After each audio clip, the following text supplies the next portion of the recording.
얼마 전 미국에서 실제로 있었던 일입니다.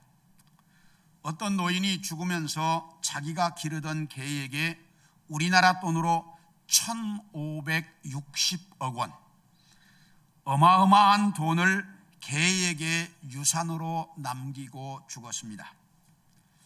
그리고 이 개를 돌보는 사육사에게는 1년에 5만 불, 우리나라 돈으로 6천만 원씩 연봉을 주도록 해놨고, 만약에 개가 죽고 나면 이 1,560억 원 중 나머지 전부를 동물보호단체에 기증하라라고 하는 유언과 함께 자기의 하나밖에 없는 외아들에게는 100만 불, 우리나라 돈으로 약 12억 원 정도만 유산으로 물려주고 죽었습니다.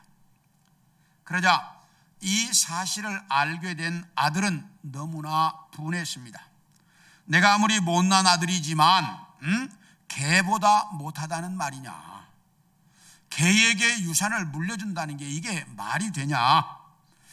그래서 이 아들이 변호사를 사서 이제 유산 청구 소송을 냈습니다. 그래서 법원에서 이것에 대한 재판이 열리자 이 아들이 판사에게 이렇게 말합니다. 개는 인간이 아닌데 개에게 1,560억 원을 유산으로 물려주고 아들인 나에게는 12억 원만 유산으로 물려준다는 것이 이게 말이 되는 소리입니까? 세상 누구에게 물어봐도 이것은 잘못된 상속입니다.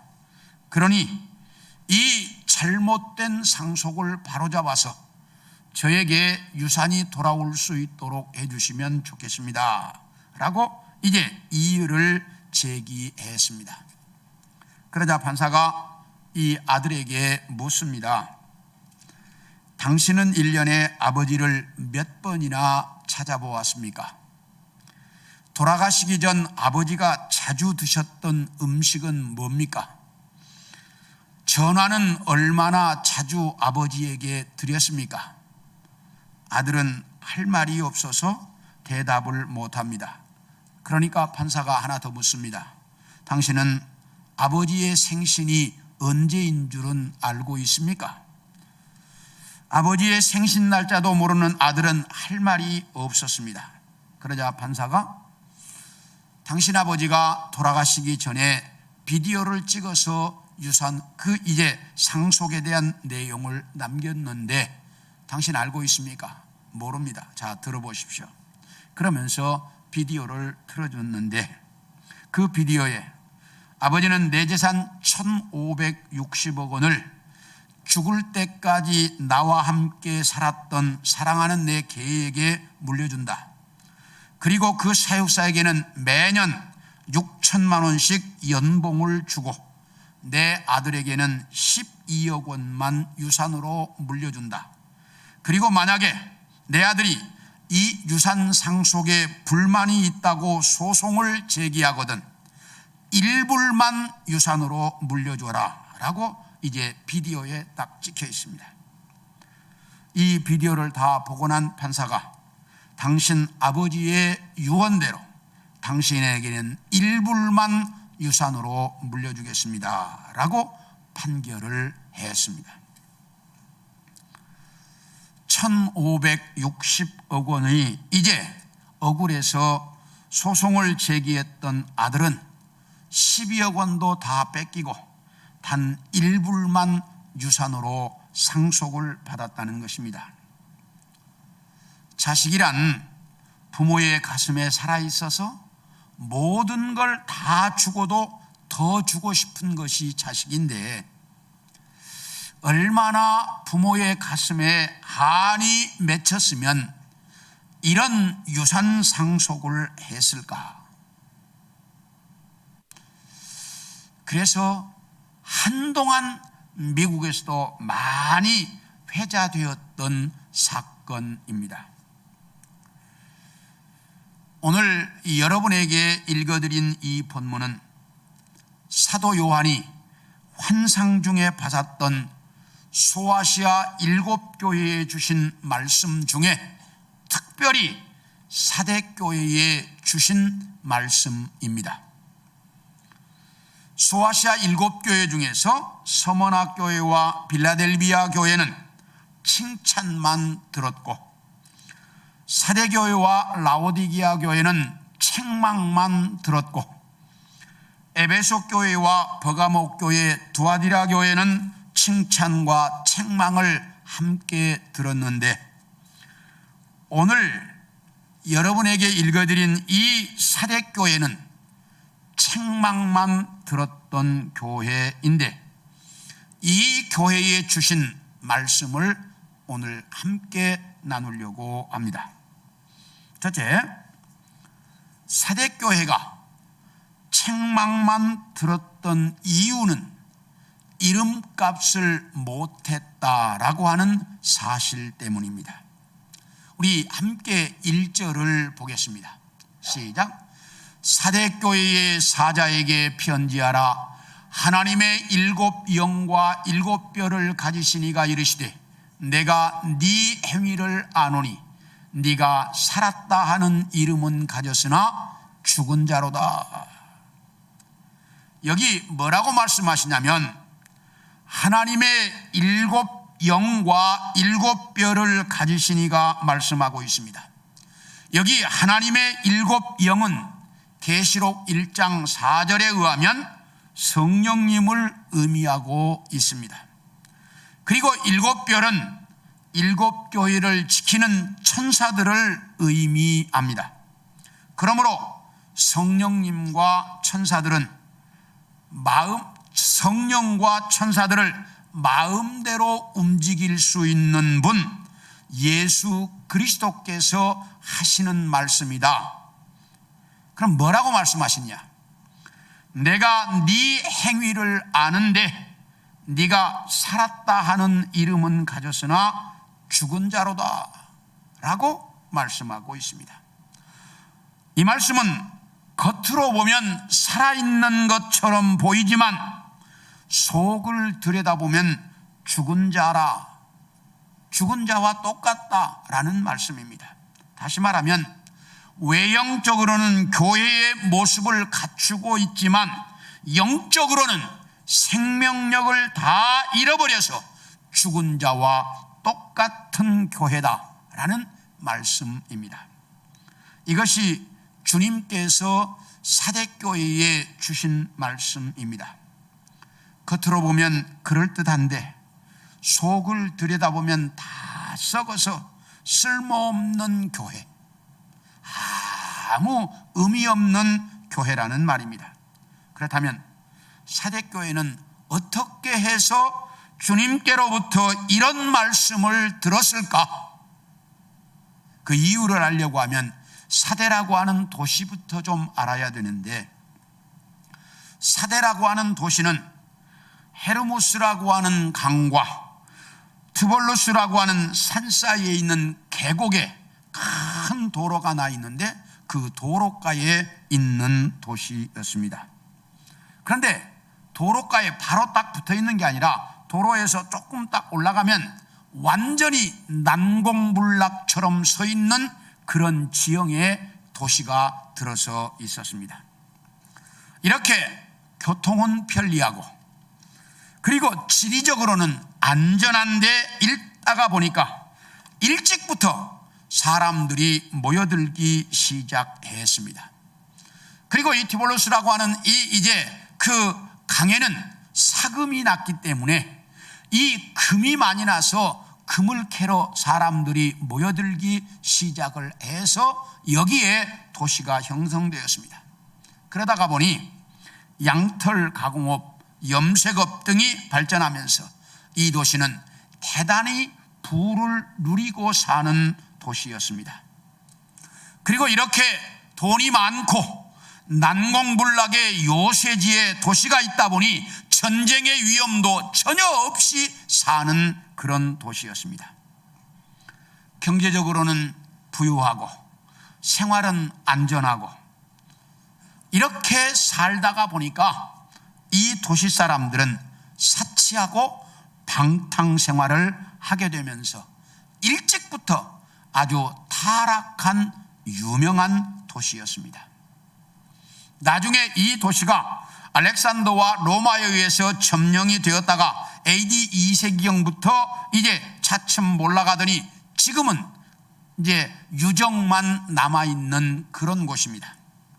이렇게 경제적으로는 부유하고 전쟁 걱정 없이 안정된 생활을 하고 있는 사람들이 모이는 교회, 그런 교회이다 보니 이 사대교회가 겉으로 보기에는 전혀 문제 없는 교회, 편안하게 시간 되면 와서 예배드리고 이런 편안한 교회였습니다. 그런데 문제는 영적으로 주님이 보셨을 때 완전히 죽은 것과 마찬가지인 교회였다라고 하는 사실입니다. 겉으로는 편안하고 아무 문제 없는데 영적으로는 완전히 죽은 교회였습니다. 우리 이사야서 1장 11절을 봅니다. 시작. 여호와께서 말씀하시되 너희의 무수한 재물이 내게 무엇이 유익하뇨? 나는 순양의 번제와 살찐 짐승의 기름에 배불렀고 나는 수송아지나 어린 양이나 순념소의 피를 기뻐하지 아니하노라. 이 말씀은 이사야 선지자가 활동하던 초기에 이스라엘 나라는 우시야라고 하는 임금이 다스리고 있었는데, 이 우시야 임금은 지난번에도 말씀을 드렸습니다만 정치를 정말 잘했습니다. 첫째, 나라의 국방을 튼튼히 해서 이제 강한 나라를 만들었고, 농사짓는 기술을 개발시켜서 농사를 잘 짐으로 경제적으로도 안정된 나라를 만들었고, 모든 과학기술을 발전시켜 주변 나라가 감히 넘볼 수 없는 부강한 나라를 만들었습니다. 이 우시야가 교만해가지고 나중에 문둥병자가 되긴 했습니다만, 이 우시야는 이렇게 나라를 부강하고 안정된 나라를 만들었습니다. 그런데 문제는 이렇게 부강하고 안정된 나라가 되다 보니 백성들의 신앙생활은 완전히 겉모습만 신앙인인 것처럼 보였을 뿐 속으로는 완전히 하나님과 전혀 관계없는 삶을 살아가고 있더라는 것입니다. 그 실상을 돌아보면 백성들이 하나님께 제사를 드리기 위해서 수많은 재물을 가지고 왔습니다. 겉으로 보기에는 신앙생활 잘하는 것처럼 보였습니다. 아무 문제 없는 것처럼 보였습니다. 그런데 문제는 그 재물 속에 마음이 전혀 담겨있지 않았다라고 하는 사실입니다. 이스라엘 백성들은 제물을 바치는 제사만 드리면 모든 것이 다인 줄 알았습니다. 그래서 수많은 제물을 가져다가 제사를 드렸습니다. 그런데 하나님께서 나는 너희가 드리는 그 마음이 아무것도 없이 형식적으로 드리는 그 제사에 너무 배가 불렀다. 그러니 그런 제사라면 다시는 드리지 말아라. 나는 그 제사를 받지도 않고 그 제사 때 너희가 하는 기도에도 전혀 응답해 주지 않겠다라고 말씀하고 있습니다. 왜냐하면 겉으로 보기에는 제사 잘 드리는 것 같았지만 속으로는 전혀 마음이 없는, 하나님과 아무 관계없는 제사를 드리고 있었기 때문입니다. 이렇게 마음으로는 하나님이 섬기지 않으니까 그 당시 이스라엘 나라 백성들의 삶은 완전히 타락한 삶을 살고 있었는데, 뇌물을 받고 진실과 거짓이 뇌물에 의해서 결정이 되고 나라의 공의와 정의는 사라졌고 음란한 생활들을 하고 있으며 선을 행하는 사람은 없고 악을 행하는 사람들만 가득한 세상이 되어버렸습니다.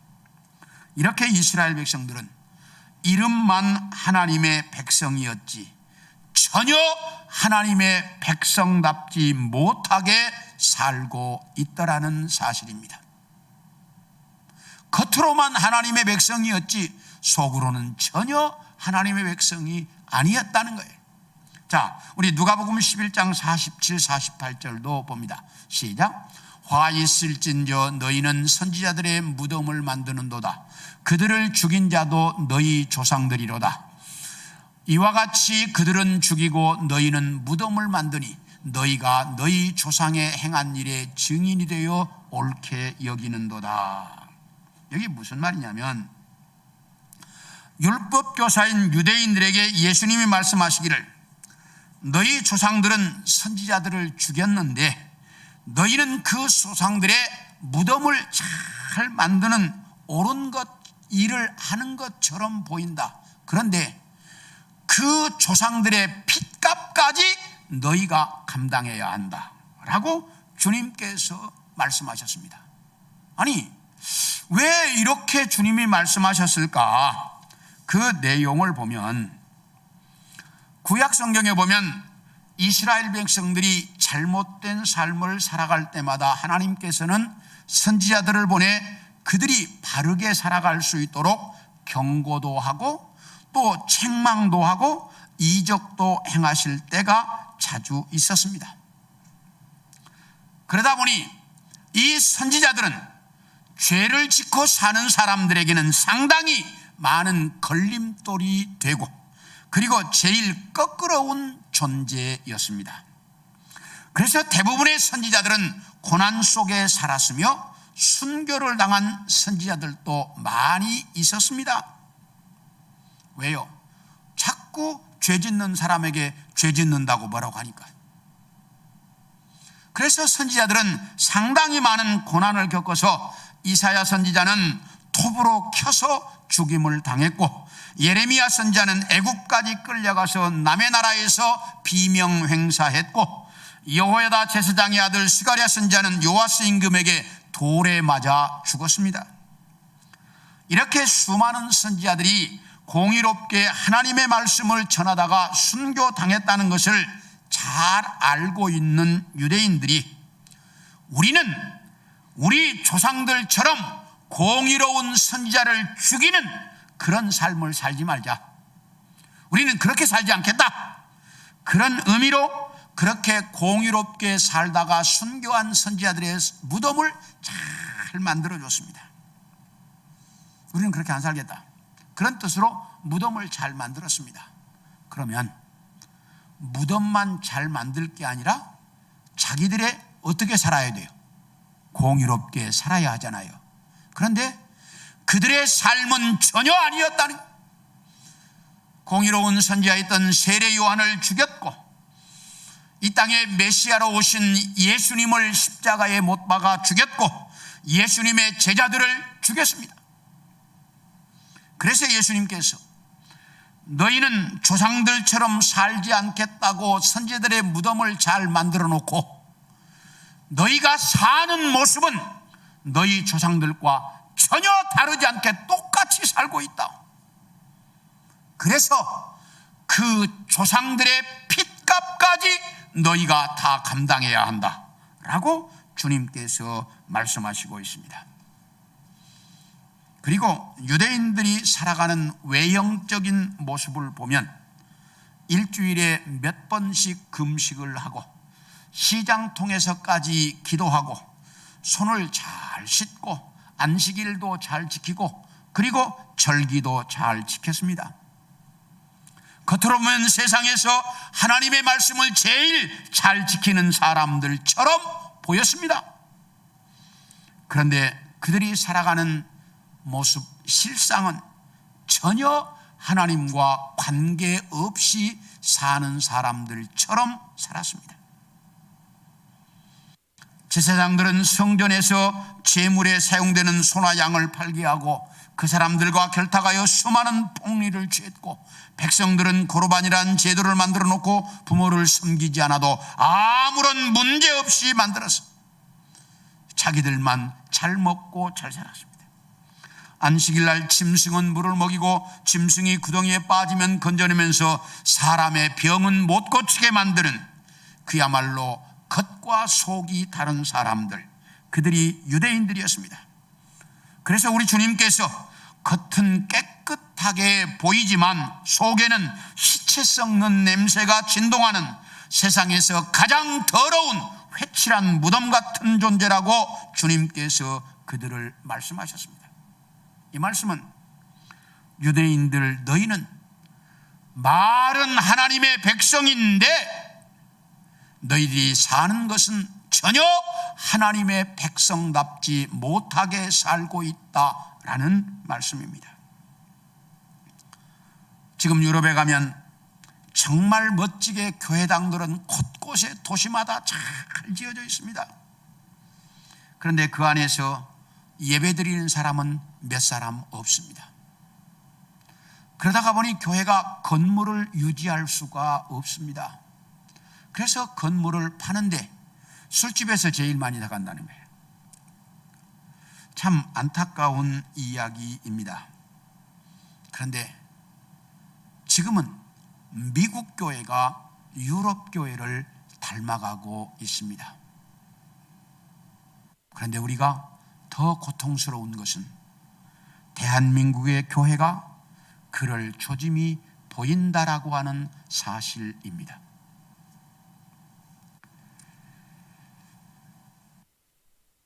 사대교회가 그랬습니다.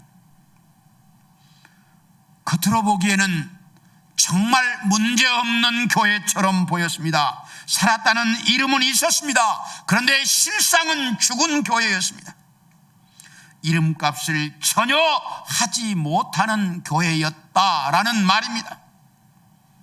교회는 건물이 아닙니다. 교회는 여러분 자신이 교회입니다. 이름만 성도가 아니라 내 안에 예수 그리스도가 살아있고 성령의 능력이 내 안에서 역사해서 내가 정말 예수님의 사람답게 이 땅에서 살아야 예수의 이름값을 하고 사는 것입니다. 지금 코로나로 말미암아 상당히 지금 그 교회에 위기가 닥쳐 있는데, 이런 때 성도는 성도다운 이름값을 해야 합니다. 이럴 때 우리는 하나님의 사람답게 살아야 합니다. 겉모습만 예수 믿는 사람이 아니라 내 안에 성령이 살아있고 예수 그리스도의 능력이 역사하는 그런 열정적인 성도가 되어야 한다는 사실입니다. 사랑하는 성도 여러분, 주님께서 사대교회에 너희는 겉으로 보기에는 살아있는 것처럼 보이지만 속으로는 죽은 교회라고 말씀하셨던 이 말씀을 잘 기억하셔서 우리는 속으로 더 열정을 가진 그런 성도들이 되어질 수 있기를 축원합니다. 둘째로, 이름값을 제대로 하려고 하면 오늘 본문은 이렇게 말합니다. 남은 것을 굳게 잡아 회개해라 라고 말씀합니다. 우리 2절을 보겠습니다. 시작. 너는 일깨어 그 남은 바 죽게 된 것을 굳건하게 하라. 내 하나님 앞에 네 행위에 온전한 것을 찾지 못하였노니. 여기 보면 내 하나님 앞에서 네 행위에 온전한 것을 찾지 못했다라고 말씀하고 있습니다.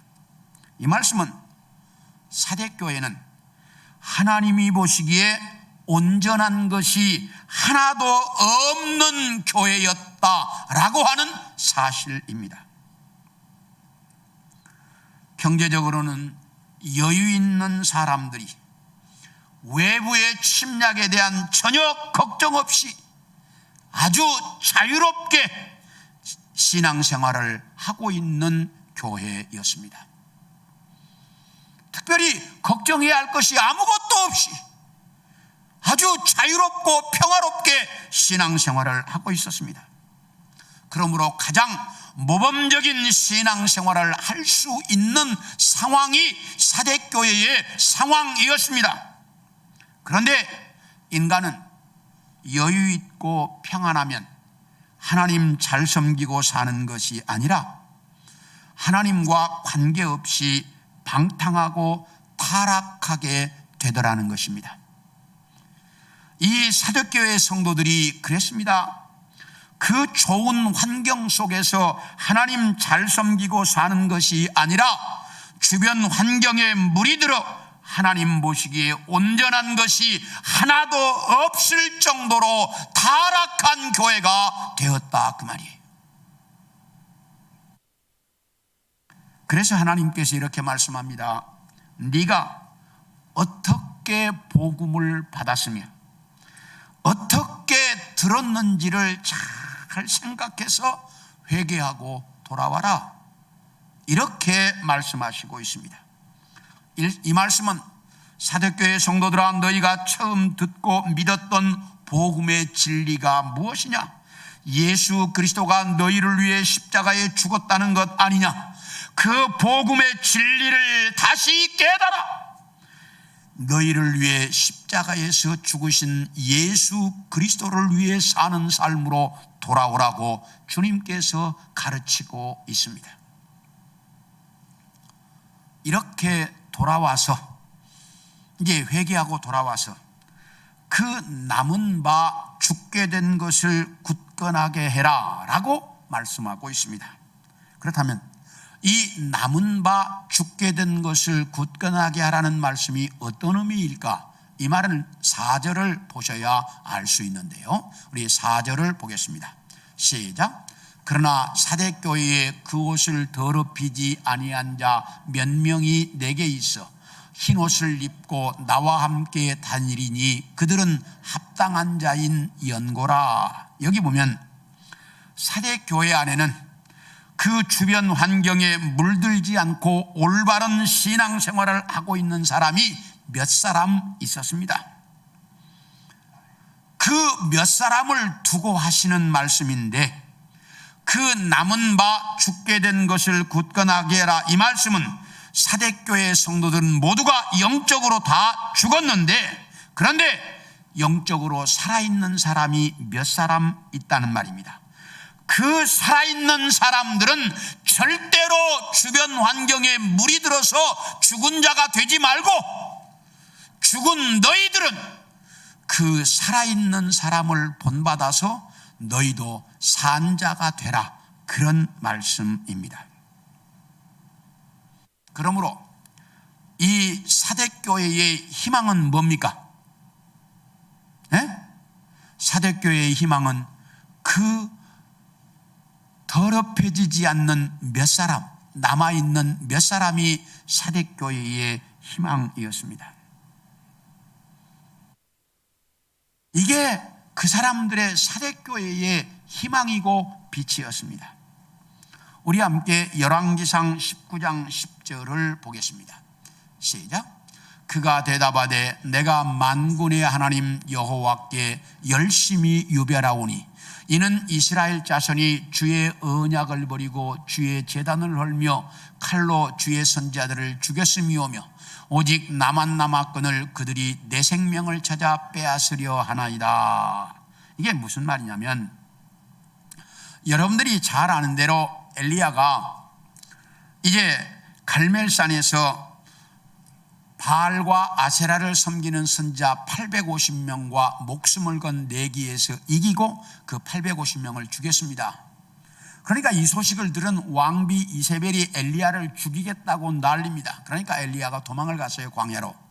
그래가지고 하나님의 도우심으로 이제 40주 40야를 걸어서 이제 호렙산으로 도망갔습니다. 그래가지고 어느 동굴 속에 들어가 있는데 하나님께서 엘리야를 부르시더니, 엘리야야, 너 왜 여기 와 있냐? 이렇게 물으시는 거예요, 하나님이. 너 왜 여기 와 있냐? 예, 하나님. 우리나라에 하나님을 섬기는 선지자들은 그 이세벨이 다 죽여버리고 나 혼자만 남았습니다. 그런데 나까지 죽이려고 해서 여기 도망와 있습니다 라고 이제 엘리야가 하나님께 이야기를 했습니다. 그런데 그게 사실인지를 보겠습니다. 우리 열왕기상 18장 13절을 봅니다. 시작.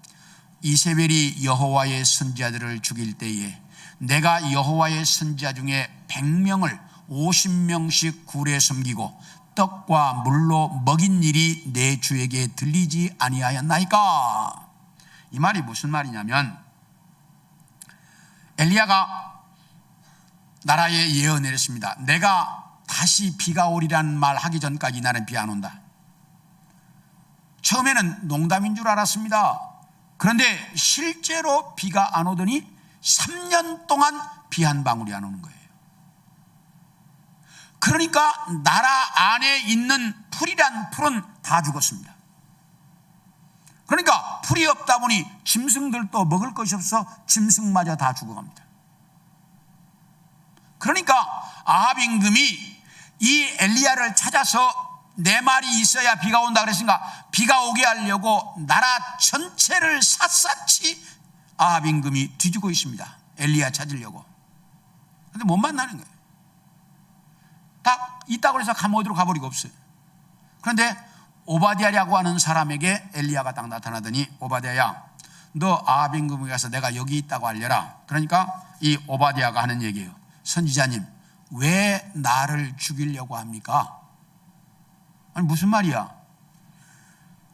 제가 가서 아합 임금에게 엘리야 선지자 여기 있다라고 보고를 하면 아합 임금이 올 겁니다. 그러면 그때 하나님의 선지자님 또 저리 데려가 버릴 텐데, 그러면 내가 거짓말했다고 나는 아합 임금에게 죽을 겁니다. 그러면서 이 오바댜가 하는 말이에요. 선지자님, 내가 왕비 이세벨이 이 나라에 있는 하나님의 선지자를 다 죽일 때 선지자 100명을 50명씩 굴 2개에다가 숨겨서 먹을 것을 주면서 살려준 것을 모릅니까? 내가 그렇게 선지자를 살려주었으니까 그걸 봐서라도 나 좀 죽지 않게 해주세요. 이게 이제 오바댜가 한 말이에요. 그렇다면 엘리야는 그 나라에 하나님의 선지자는 누구만 있는 줄 알았어요? 자기 혼자 있는 줄 알았잖아. 그런데 실상은 몇 명이 더 살아있어? 100명이 더 살아있잖아. 하나님은 이렇게 남은 자들을 남겨서 그 남은 자를 통해서 일하신다라고 하는 사실입니다. 그 당시 아합 임금 때문에 나라 전체가 다, 이세벨 때문에 나라 전체가 다 암흑이었지만 이 100명의 선지자들이, 이들이 그 당시 이스라엘 나라의 희망이었습니다. 오늘 본문에 나타난 사대교회에도 주변 상황에 물들지 않고 올바른 신앙으로 살아가는 그 몇 사람이 있었는데 이 사람들이 사대교회의 희망이었어요. 그래서 주님께서 말씀합니다. 사대교회의 모든 성도들아, 너희가 하나님께로 돌아와서 저 사람들처럼 되어라.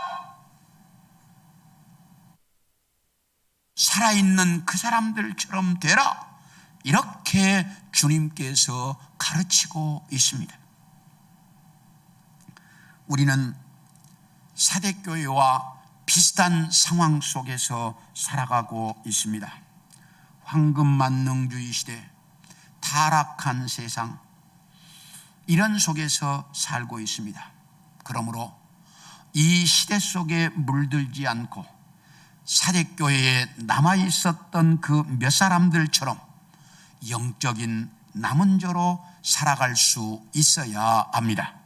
그래야 이 세상의 희망이 될 수 있고 하나님의 소망이 되어질 수 있습니다. 사랑하는 성도 여러분, 우리는 이 사대교회에 남아있던 그 몇 사람, 사대교회의 희망이었던 그 몇 사람들처럼 이 세상의 희망으로 오늘날 이 어려운 때에 이 세상에 희망이 될 수 있도록 영적인 남은 자로 살아가는 우리 성도들 모두가 되어지기를 축원합니다. 마지막으로 따라합시다. 흰옷을 입은 자가 되라.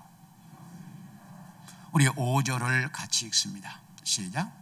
이기는 자는 이와 같이 흰옷을 입을 것이요 내가 그 이름을 생명책에서 결코 지우지 아니하고 그 이름을 내 아버지 앞과 그의 천사들 앞에서 시인하리라. 여기 보면 이기는 자는 이와 같이 흰옷을 입을 것이다 라고 말씀합니다. 그리고 그 앞절에는 사대교회는 그 타락한 시대적 상황 속에서도 이기고 세상에 물들지 않고 올바른 신앙으로 살았던 그 몇 사람이 있었는데 이 사람들은 흰옷을 입고 주님과 함께 다닐 것이라고 말씀하고 있습니다. 그러므로 사대교회 성도들아, 너희도 이 세상과의 영적인 싸움에서 이겨 그 몇 사람들처럼 흰옷을 입고 주님과 함께 다닐 수 있는 성도가 되라 라고 말씀하고 있습니다. 그러므로 우리도 이 세상과의 영적인 싸움에서 이겨야 하는데 이것이 그렇게 만만한 싸움이 아니라는 것입니다. 왜냐하면 우리 누가복음 22장 31절을 봅니다. 누가복음 22장 31절 시작. 시몬아 시몬아 보라 사탄이 너희를 밀가부로 하려고 요구했다. 여기 보면 예수님께서 잡히시기 전날 밤 사랑하는 제자들과 함께 성만찬을 행하셨는데 그 자리에서 제자들은 우리 중에 누가 제일 높냐 그래가지고 다투고 있었어요. 참 얼마나 한심한지 몰라. 그런데 그때 예수님께서 너희 중에 제일 높은 자는 너희를 제일 많이 섬기는 자가 제일 높은 자다. 그러시면서 주님께서 말씀하시기를 베드로야 내 말 잘 들어라.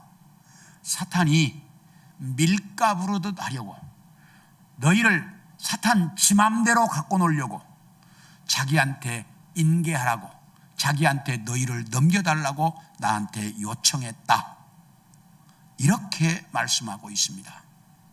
아니 세상에 예수님께 와가지고 예수님의 제자들을 자기에게 넘겨달라고 요청하는 놈이 누구예요? 사탄이에요. 참 대단한 놈이에요, 사탄은. 그렇기 때문에 이런 사탄과의 싸움에서 우리는 절대로 이길 수가 없어요. 우리는 이 사탄과의 싸움에서 절대로 이길 수 없습니다. 오직 예수님만이 성령님만이 이 사탄을 이길 수 있습니다. 그러므로 우리는 성령님의 도움을 받아 이 사탄과의 싸움에서 승리해야 합니다. 그래야만 사탄이 조종하고 있는 이 세상과의 영적 싸움에서도 이길 수가 있다는 말입니다. 우리가 이 세상을 살아가다 보면 수많은 영적 싸움을 하게 되는데 그 영적 싸움에서 승리해야만 우리는 흰옷을 입고 주님과 함께 다닐 수 있으며 하나님의 생명책에 내 이름이 새겨져 주님께 인정받을 수 있는 사람이 될 수 있다라고 말합니다. 그러므로 우리는 이 세상에서 영적인 싸움을 많이 하는데 그 싸움에서 어떻게든지 이겨야 합니다. 그런데 이기려고 하면 성령의 도움으로만 이길 수 있다는 분명한 사실입니다. 이걸 여러분들이 철저하게 아시고 그 성령께 도움을 매 순간 요청하고 그 성령과 함께 살아감으로 여러분들이 그 모든 영적 싸움에서 승리하여 흰옷을 입고 주님과 함께 다닐 수 있는 우리 모든 성도들이 되어질 수 있기를 축원합니다. 우리는 흰옷을 입고 주님과 함께 다닐 수 있는 성도가 되어야 하는데 그러려고 하면 성령의 도우심으로 그 영적인 싸움에서 이겨야만 합니다. 우리 모든 성도들이 이 어려운 때일수록 더 성령을 의지해서 성령의 도움으로 그 모든 영적 싸움에서 승리하여 흰옷 입고 주님과 함께 다닐 수 있는 우리 모든 성도들이 되어질 수 있기를 축원합니다.